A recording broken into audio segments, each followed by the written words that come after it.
பழனிசாமி பேசுறாரு, நாங்க மக்களுக்கு கருணை தொகையாக 10,000 தர்றோம். இதே கருணை இந்த தூத்துக்குடி மாவட்டத்தில் நிலம் நஞ்சாயிருச்சு, காற்று நஞ்சாயிருச்சு, சுவாசித்தால் எங்களுக்கு புற்றுநோய் வருதுன்னு 100 நாட்கள் போராடினாங்கல்ல.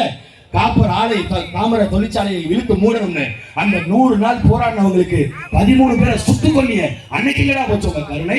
அன்னைக்கு ஐயா எடப்பாடி பழனிசாமி என்ன சொன்னாரு, நான் டிவியை பார்த்தா தெரிஞ்சுக்கிட்டேன். ஆம்புலன்ஸ் கொஞ்சம் வழி விட்டுருக்காங்க, அப்படியே கொஞ்சம் வழி விட்டுருங்க, கொஞ்சம் வழி விட்டுருங்க.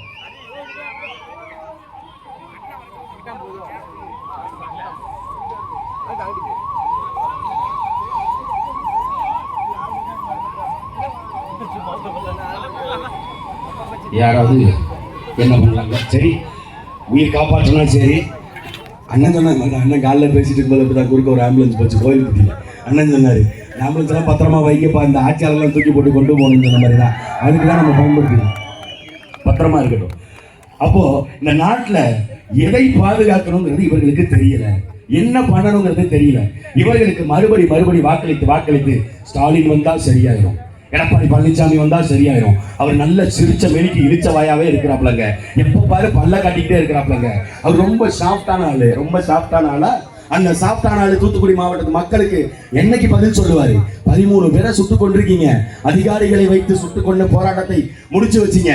நீங்க நினைக்கலாம் ஸ்டோலின் இறந்து விட்டதாக, அண்ணங்கள்லாம் இறந்து விட்டதா நீங்க நினைக்கலாம். ஆனால் அவர்களுடைய மூச்சு காற்று எங்கள் ஆன்மாவோடு கலந்திருக்கிறா. நாங்கள் அதிகாரத்திற்கு வரும் பொழுது உங்களுக்கும் இருக்கு. எவெல்லாம் தூத்துக்குடி துப்பாக்கி சம்பவத்துல ஈடுபட்டீர்களோ மொத்த பேருக்கும் வச்சிருக்கோம்டா, ஒருத்தனையும் விட மாட்டோம். நீங்க நினைச்சுக்கலாம் அதிகாரம் இருக்கு, நம்மள ஒண்ணும் பண்ண முடியாது, நம்ம கடைசி வரைக்கும் அப்படி இருப்போம். அதெல்லாம் ஒண்ணும் கிடையாது. எப்பேற்பட்ட கொம்பனா இருந்தாலும் சரி, பல வல்லரசுகள் வீழ்ந்திருக்குடா.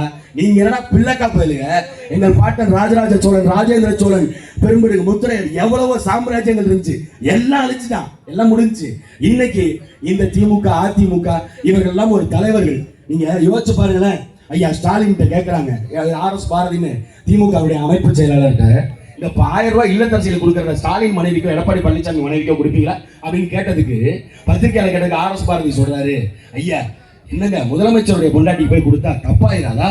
அவர் எதிர்கட்சி தலைவர், முன்னாள் முதலமைச்சர், அவங்க மனைவிக்கு போய் கொடுத்தா அவங்க தப்பா நினைக்க மாட்டாங்களா? அது அவர்களுக்கு அவமானமா இருக்காதா? அவங்களுக்கு அவமானம். ஏன்னா அது அவங்க வீட்டு பொண்டாட்டி தங்கத்துல இருக்குது, எங்க வீட்டு பொண்டாட்டி நாங்க தகரத்துல செஞ்சு வச்சிருக்கிறோம். அதனால நீங்க 1000 ரூபாய் எங்க இல்லத்தரசிகளுக்கு கொடுத்துட்டு கலைஞர் மகளிர் உரிமை தொகை. என்ன கலைஞர் மகளிர் உரிமை தொகை? கலைஞர் எங்க இருந்து சம்பாதிச்சு கொண்டு வந்து கொடுத்தாரு அந்த 1000 ரூபாய? எதுக்கு அவர் பேரை வைக்கணும்?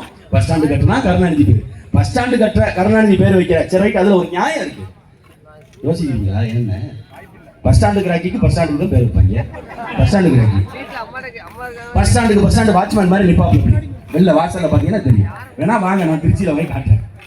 திருச்சியில பஞ்சப்பூர்ல இருக்குது, சென்னையில கிளாம்பாக்கத்துல இருக்குது, போய் பாருங்க. வாட்ச்மேன் மாதிரி வாசல்ல நிப்பாப்ல. என்ன எதுக்கு நிக்கிறாரு தெரியுங்களா? நான் இங்க இருக்கேன், உள்ள திருட்டுலாம் நடக்கக்கூடாது, பார்த்து கவனமா இருங்க அப்படிங்கிறதுக்காக வெளில நிக்கிறாரு. ஏன்னா வெளில போகும்போது எப்படி ஓன்றது நான் உருவிடும்ல, அதுக்காக வெளில நிக்கிறாரு. அவரு பேரை வைக்கிறீங்க, சரி. கருணாநிதி பேரை எல்லா இடத்துலையும் வைக்கிறீங்களே மகாராசா, உங்களுக்கு நாங்க இன்னொரு ஆலோசனையும் சொல்றோம். தமிழ்நாட்டினுடைய முதலமைச்சர் ஐயா முத்துரை கருணாநிதி ஸ்டாலின் அவர்களுக்கு நாம் தமிழர் கட்சியின் சார்பாக, நாம் தமிழர் கட்சியுடைய தம்பி சரவணனுடைய சார்பாக ஒரே ஒரு கோரிக்கைங்கய்யா.